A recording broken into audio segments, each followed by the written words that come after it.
نہیں، قرآن کی تو خود ہی آیت کہہ رہی ہے یا ایھا الذین آمنوا اطیعوا اللہ واطیعوا الرسول. ہاں تو سب میں پہلے اللہ پاک نے ہی فرمایا ہے نا ایمان والوں پہلے قرآن. جی جی. تو پہلے قرآن سے کیا جواب ہے عین اللہ کا؟ قرآن سے مطلب قرآن میں تو کئی 9 جگہ جو آئے تھے الرحمن والا جی. تو وہ جو ہے عرش کہاں پر ہے آپ یہ بتائیے، مجھے یہ بتائیے. نہیں میں پہلے تو یہ جاننا چاہتا ہوں کہ تو یہ آپ کا سوال ہے یہ کہ سوال عرش زمین میں ہے آسمان میں ہے کہاں ہے؟ پہلے میں اپنی یہ بات عرش آپ کو کہاں ہے؟ میں پہلے اپنی بات آپ کو تھوڑا اچھے سے اور سمجھانے کی کوشش کرتا ہوں.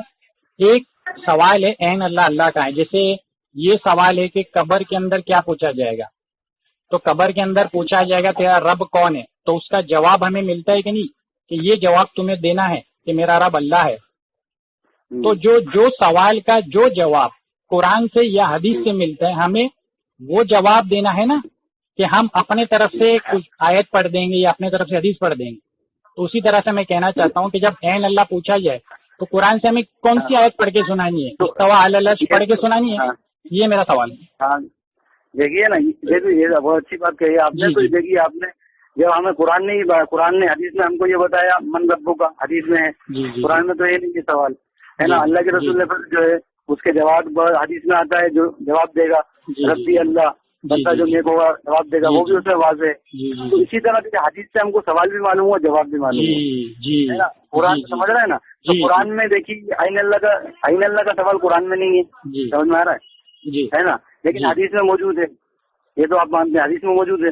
عین اللہ کا سوال عین اللہ کا سوال قرآن میں نہیں ہے، آپ کو اس نے کہا جی عین اللہ کا سوال قرآن سے جواب نہیں ہے، یہ آپ کیسے کہہ سکتے ہو؟ قرآن جواب کا نہیں بول رہا میں، سوال کا بول رہا ہوں. سوال عین اللہ جس طرح اپن بول رہے ہیں نا من ربو کا، ایسا جملہ جو ہے حدیث میں واضح موجود ہے. عین اللہ یہ قرآن میں جو اس طرح سے جو سوال کیا گیا ہے یہ واضح طور پہ کوئی آیت میرے ذہن میں نہیں ہے، اگر آپ بتائیے. لیکن حدیث میں واضح طور پہ الفاظ موجود ہیں، واضح طور پر ہے نا. عین اللہ ہے جو واضح طور پر لونڈی والی جو حدیث ہے، واضح ایک بھائی بول رہا ہے. تو اس میں جو ہے اللہ کے رسول آپ دیکھیے جواب بھی اللہ کے رسول اس میں بتا رہا ہے. تقریر حدیث تو 3 قسم کی ہوتی ہے، تقریری بھی ہوتی ہے. تو لونڈی نے جو جواب دیا پھر سما، تو آسمان کی طرف جو ہے لونڈی نے اشارہ کیا، سمجھ رہے ہیں نا. تو اس میں جو ہے جواب بھی جو ہے ہم کو معلوم ہوتا ہے کہ اگر کوئی ہم سے پوچھتا ہے تو کہاں ہے. اور سارے جو ہے نصوص کو ملانے کے بعد آسمان کی طرف اس نے کہا. عرش بھی جو ہے اس آیت میں آپ دیکھیں گے الرحمن والا عرش استوا. تو عرش جو ہے سارے علماء سب مانتے ہیں اس پر، سارے ایمان والوں کو کہ عرش جو ہے آسمان کے اوپر ہے اور اللہ تعالیٰ جو ہے عرش پر ہے. اور آپ مطلب آپ جو بھائی بتا رہے تھے، آپ ہی بتا رہے تھے شاید استوا کا معنی جو ہے بہت سارے کیے گئے ہیں. تو میرے بھائی میری تو ٹاپک پہ بات ہی نہیں ہوئی. ہاں تو آپ کی بات نہیں ہوئی. تو عرش تو میرے بھائی کلیئر ورڈ ہے. اگر آپ جو ہے عین اللہ سوال پوچھنے پر آپ یہ کہتے ہو کہ آسمانوں پر ہے، یہ بولنا چاہیے. جی آپ یہ کہنا چاہ رہے ہو کہ جب کوئی پوچھے عین اللہ تو جواب دینا چاہیے آسمانوں پر. اللہ تعالیٰ عرش کے اوپر قرآن کی جو واضح آئے تھے جو حدیث میں تو نہیں ہے نا عرش کے اوپر. جی عرش جی ہے اسی کے. آپ دیکھیے یہ جو کیفیت جو ہے یہ بات مطلب ہمارے بھائی میں کیفیت پہ بھی نہیں جا رہا، میں تشریح پہ بھی نہیں جا رہا، میں معنی پہ بھی نہیں جا رہا. میں صرف بول رہا ہوں عین اللہ کا جواب آپ کے نزدیک کیا دینا چاہیے آسمانوں پر. تو پہلی بار آپ یہ بتائیے کہ عین اللہ کا سوال پوچھنا کیسا ہے، پوچھنا چاہیے کہ نہیں؟ جس کو اگر جاننا ہے اس ٹاپک پہ اگر علم حاصل کرنا ہے اس کو پوچھنا چاہیے. اس کو ضروری قرار تو سلف میں سے اگر کسی نے دیا تو آپ مجھے حوالہ دے دو کہ یہ ضروری ہے سوال کا جواب معلوم ہونا. جی ہاں. تو لیکن وہ جو اللہ کے رسول کی حدیث آتی ہے کہ ایمان کو جاننے کے لیے سوال کیا گیا تھا، جیسا کہ وہ صحابی نے اپنی روٹی کو مار دیا تھا اور وہ جو ہے یعنی وہ کفارہ ادا کرنا چاہ رہے تھے. تو اللہ کے رسول نے معلوم کروایا، جہاں تک میرے علم میں آ رہا ہے کہ وہ کہا کہ مومنہ ہے کیا وہ، تو اس کو لے کر آئے اور اللہ کے رسول سے اس سے سوال کیا من ہے نا. پھر اس سے دوسرا سوال کیا میں کون ہوں. پہلا اللہ کے تعلق سوال کیا اور دوسرا سوال یہ کیا میں کون ہوں. تو اس نے جواب دیا. پہلا یہ سسٹم. میں آپ سے پوچھ رہا ہوں کہ کوئی پوچھے عین اللہ اللہ کہاں ہے تو آپ یہ کہتے ہو یہ جواب دینا چاہیے کہ اللہ آسمان پر ہے یا آسمان میں ہے، یہ جواب دینا چاہیے. عرش پر جی جی جی آپ کہہ رہے ہو عرش پر جواب دینا چاہیے.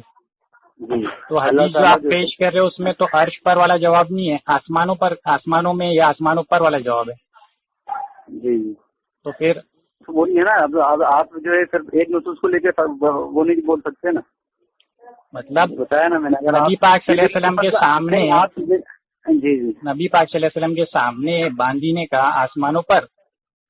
جی اب عرش ایک الگ مخلوق ہے، آسمان ایک الگ مخلوق ہے. آسمان 7 ہے، آسمانوں پر تو کرسی ہے. جی جی میرے بھائی آسمانوں کو سب سے عرش کا سب سے پہلے مطلب عرش پانی کے اوپر ہے. جی عرش پانی کے اوپر ہے. پانی کے اوپر ہے نا. ہاں تو آسمان کے اوپر نہیں ہے کیا؟ مطلب یہ تو طے ہو گیا کہ باندھی نے یہ نہیں کہا کہ عرش کے اوپر. ٹھیک ہے. اب دوسری جو بات آتی ہے کہ عرش آسمانوں کے اوپر نہیں ہے. اب اگر کوئی مثال دے رہا ہوں بغیر تشبیہ کے، صرف بات کو سمجھانے کے لیے. اگر 7 مالے کی بلڈنگ ہو، ایک آدمی آ کر پوچھے کہ بھائی اقبال بھائی کہاں رہتے، گراؤنڈ فلور پر، تو وہ آدمی کہے کہ بھائی اوپر جا.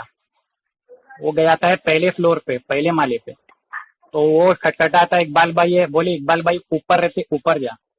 وہ جاتا ہے تیسرے مالے پہ، وہ بھی کہتا ہے اوپر رہتے. ایسا کر کے 6 مالے تک جاتا ہے تو اقبال بھائی 7ویں مالے پہ ملتے ہیں. تو نیچے آ کے وہ گراؤنڈ فلور والے کو بولتا ہے بھائی تو پہلے ہی کہہ دیتا 7ویں مالے پہ. ارے بولے 7واں مالا بھی تو گراؤنڈ فلور کے اوپر ہی ہے نا. تو ایسا ہوگا کیا؟ یہ عقل مندی والی بات ہو گئی. وہی تو بول رہا ہوں، دماغ کا مسئلہ حل نہیں ہوگا میرے بھائی. میں دماغ کا مسئلہ نہیں حل ہوگا نا.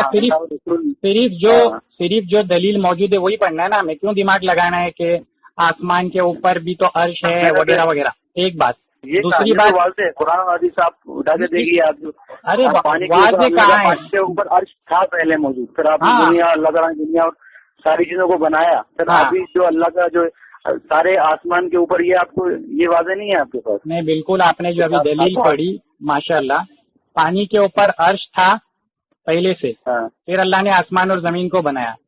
تو جب اللہ پاک نے آسمان زمین کو بنایا نہیں تو عرش تو آسمان کے اوپر نہیں تھا. جی اللہ پاک نے زمین اور آسمان کو نہیں بنایا تھا، تب پانی کے اوپر عرش تھا نا. تو جب اللہ پاک نے آسمان کو بنایا ہی نہیں تھا تو آسمان کے اوپر عرش کیسے ہو گیا؟ ارے میرے بھائی یہ چیز بھی تو مخلوق ہے، کیا نام سے عرش. ہاں تو عرش تو مخلوق ہے، تو میں بھی کہہ رہا ہوں. جی ہاں. لیکن جب آسمان اور زمین ہی نہیں تھا تو پانی کے اوپر عرش تھا، آسمان کے اوپر عرش تھوڑی تھا. اسی لیے بخاری کی حدیث ہے کہ عرش پانی کے اوپر ہے. ہاں پانی کے اوپر، لیکن جو اللہ تعالیٰ کا جو عرش ہے جی ساتوں زمین کے اوپر نہیں ہے، آپ یہ مانتے ہیں؟ وہ تو ساتوں زمین کے اوپر تو بادل بھی ہے، ساتوں آسمان کے اوپر بول رہے ہیں. ساتوں آسمان کے اوپر تو کرسی بھی ہے. ہاں ہے نا. تو یہ کیوں نہیں کہا جاتا ہے کہ باندی کی حدیث کا معنی یہ تھا کہ اللہ کرسی کے اوپر ہے، کیونکہ آسمانوں کے اوپر تو کرسی بھی ہے. ہاں تو ظاہر بات ہے نا. تو یہ ساری حدیثیں موجود ہیں نا اپنی جگہ. تو اسی لیے ہم جو ہے دیکھو اس سے بہتر جواب میں قرآن سے بتاتا ہوں. سورہ بقرہ کی آیت نمبر 186 ہے. جب میرے بندے 186 سورہ بقرہ ہے، آیت نمبر 186 ہے. آپ جو کہہ رہے تھے نا سوال کا اور جواب کا. جب میرے بندے پوچھے تم سے میرے بارے میں تو کہہ دینا کہ میں قریب ہوں. اور اس کی تفسیر تبری ابن جریر کی تفسیر تبری، اس کے شان نزول میں یہ بات لکھی ہوئی ہے کہ سوال پوچھا گیا این اللہ، اللہ کہاں ہے؟ اس پر یہ آیت نازل ہوئی. اللہ کہاں ہے پہ کیا نازل ہوئی کہ جب کوئی تم سے پوچھے میرے بارے میں تو کہہ دینا انی قریب. کون سے آپ حدیث بتا رہے ہیں؟ یہ حدیث میں بتا رہا ہوں قرآن کی آیت. جی سورہ بقرہ 186 کی تفسیر میں کون سی حدیث بتا رہے ہیں؟ آیت کی تفسیر میں شان نزول بتا رہا ہوں. تفسیر ابن جریر، تفسیر ابن کثیر اور دیگر تفسیر میں ہے کہ اس کا شان نزول یہ ہے کہ اللہ کہاں ہے، این اللہ پہ یہ آیت نازل ہوئی. اب یہ تو ہوگا نا سامنے. ہاں تو ایک نے صحابی نے سوال کیا اللہ کہاں ہے، تو اس پہ یہ آیت نازل ہو گئی. اب آپ بھی قاعدہ جانتے ہیں کہ میرے بندے میرے بارے میں پوچھے تو کہنا انی قریب، یہ عام ہے آیت. ٹھیک ہے. تفسیر عبد الرزاق میں بھی ہے، تفسیر ابن جریر، تفسیر عبد الرزاق، تفسیر ابن کثیر، 3 جگہ پہ آپ اس کا شان نزول دیکھیں گے تو یہی ہے.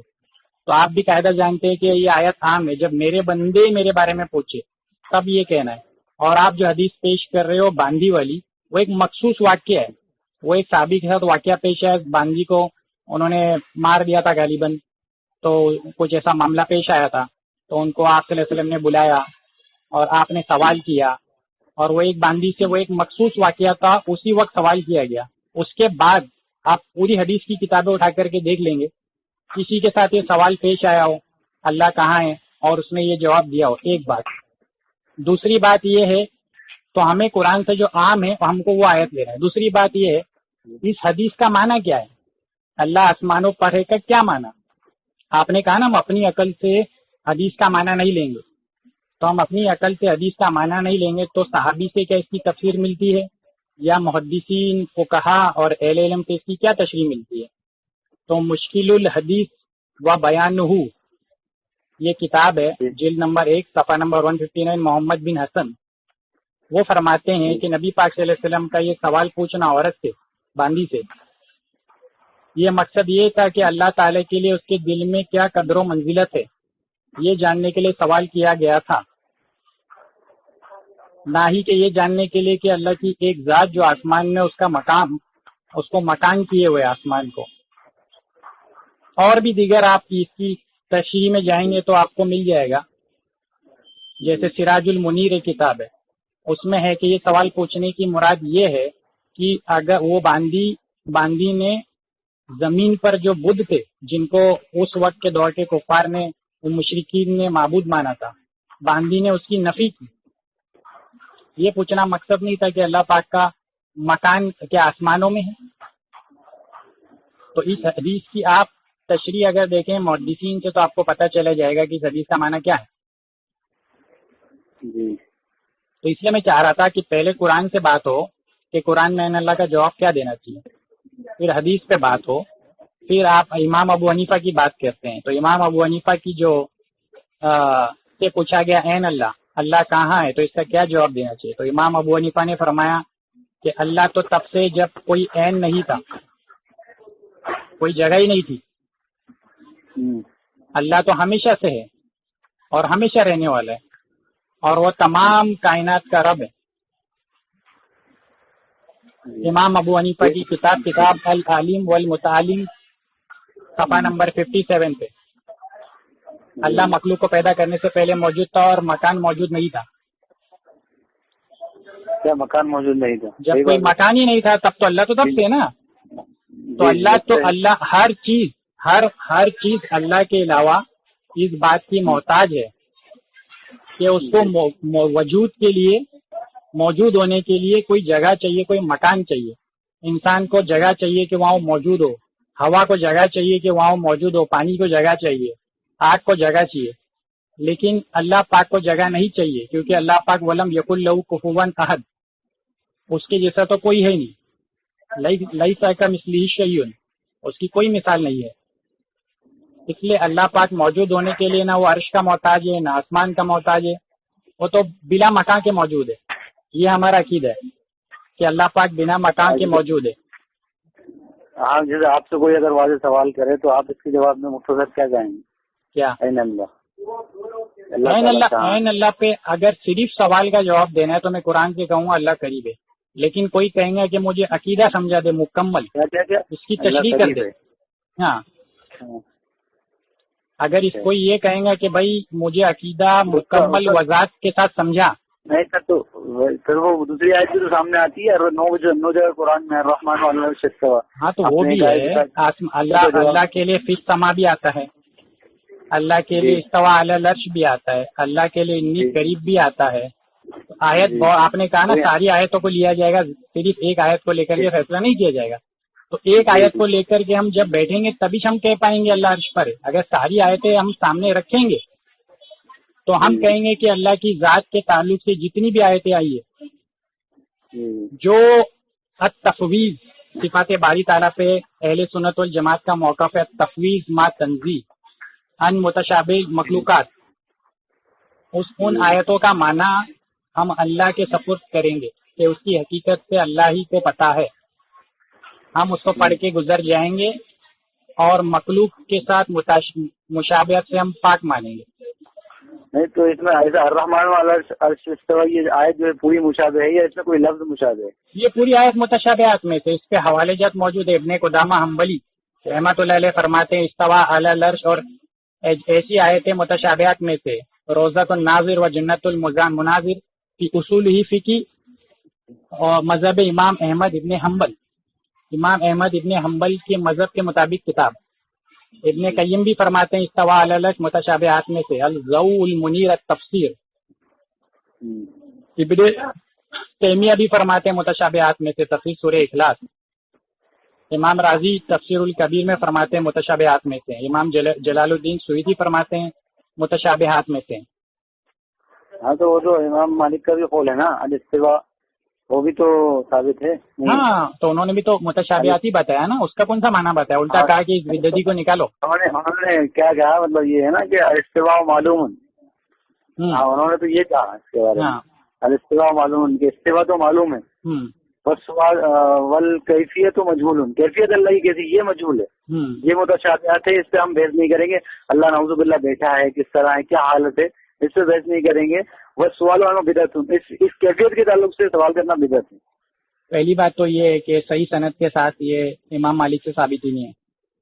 دوسری بات یہ کہ امام مالک نے جو کہا استوا معلوم ہے، تو کیا معلوم ہے؟ وہی قرآن کی آیت جو آپ بتا رہے ہیں نا، ہاں تو کیا معلوم ہے؟ ہاں تو استوا معلوم ہے کہا نا امام مالک نے، کیا معلوم ہے؟ استوا کا جو لفظ ہے ہاں تو وہ کیا ان کی رائے ہے۔ ہاں کیا معلوم ہے؟ انہوں نے بتایا کیا معلوم تھا انہیں؟ نہیں تو یہ آپ بول رہے ہیں کہ وہ ثابت نہیں۔ نہیں میں پوچھ رہا ہوں آپ سے، امام مالک نے کہا استوا معلوم ہے، کیا معلوم ہے؟ نہیں تو قرآن کی آیت میں استوا کا مطلب عام طور سے کیا ہوتا ہے یہ ہے نا؟ تو امام مالک نے کیا بتایا، کیا معلوم ہے، وہی تو پوچھ رہا ہوں۔ استوا معلوم ہے، ہاں تو استوا معلوم ہے مطلب کیا؟ عرش پر جو ہے عرش پر مستوی یہ چیز معلوم ہے، اس کی حالت کیا ہے، کیفیت کیا ہے؟ نہیں استوا معلوم ہے، تو یہ امام مالک نے جو استوا معلوم ہے کہا، تو کیا معلوم ہے؟ اب یہ تو ہم کو ہی معلوم ہوگا بھائی۔ یہی تو میں کہہ رہا ہوں کہ صرف اتنا سا کال، اس کی کوئی تشریح وضاحت ہم اگر نہیں جانیں گے، صرف کال پیش کریں گے تو کیسے چلے گا؟ سلف اس کی تشریح پیش کرتے ہیں کہ استوا معلوم ہے سے مراد اللہ پاک نے استوا یہ خبر ہمیں دی ہے، یہ معلوم ہے، لیکن اس کی حقیقت ہم اللہ کے سپرد کرتے ہیں۔ کیفیت تو سرے سے بری ہے، اس پہ ہم کوئی بحث نہیں کرتے ہیں، کیفیت کا سوال کرنا بدعت ہے، یہ معنی ہے اس کا۔ امام نووی فرماتے ہیں شرح صحیح مسلم میں دیکھو، بہت اچھا حوالہ دیتا ہوں آپ کو۔ امام نووی فرماتے ہیں کہ آمین تو من فی السماء، اللہ آسمانوں میں ہے، اور ان جیسی آیتوں کا ظاہری معنی نہیں لیا جائے گا، اس پر مسلمانوں کا اتفاق ہے، اور وہ مسلمانوں کی لسٹ گناتے ہیں، محدثین کا، متکلمین کا، مبلغین کا اور مقلدین کا۔ کس بات پہ؟ کہ اللہ آسمان میں ہے، آپ کہتے ہیں نا باندی نے کہا کہ اللہ آسمانوں میں ہے، تو اس کا ظاہری معنی نہیں لیا جائے گا، اس پر اجماع ہے، محدثین کا اجماع ہے، معنی لیا ہی نہیں جائے گا، تو کیسے پھر اس کو ہم عقیدے میں پیش کر رہے ہیں؟ اگر کوئی مجھ سے علم والا پوچھے نا سمجھنے کے تعلق سے کہ اللہ کہاں ہے، تو میں کہوں گا اللہ موجود ہے بنا کسی مکان کے۔ عقیدہ طحاویہ اگر آپ جانتے ہوں گے کہ عقیدہ طحاویہ سب لوگ ریکمینڈ کرتے ہیں، عقیدہ طحاویہ میں عقیدہ لکھا ہوا ہے کہ اللہ تعالیٰ حد و غیات، اعضاء و ارکان اور حالات سے بلند و برتر ہے، جہت سکتہ اس کا احاطہ نہیں کر سکتے جیسے تمام مخلوق کا احاطہ کیے ہوئے ہیں۔ یہ ہمارا مکمل عقیدہ طحاویہ رقم 41۔ یہ امام طحاوی کی جو عقیدہ طحاویہ ہے، جی اس کا جو تشریح کی ہے نا عبدالعز، نہیں وہ تشریح نہیں، میں آپ کو متن اصلی متن پڑھ کے سنا رہا ہوں۔ متن بتا رہا ہوں، جی متن بتا رہا ہے، دوبارہ بتائیے کیا بتا۔ جی اللہ تعالیٰ حد و غیات، اعضاء و ارکان اور اعلیٰ سے بلند و برتر ہے، جہت سکتہ اس کا احاطہ نہیں کر سکتے جیسے تمام مخلوق کا احاطہ کیے ہوئے ہیں۔ عقیدہ طحاویہ رقم 41۔ جی صحیح ہے نا؟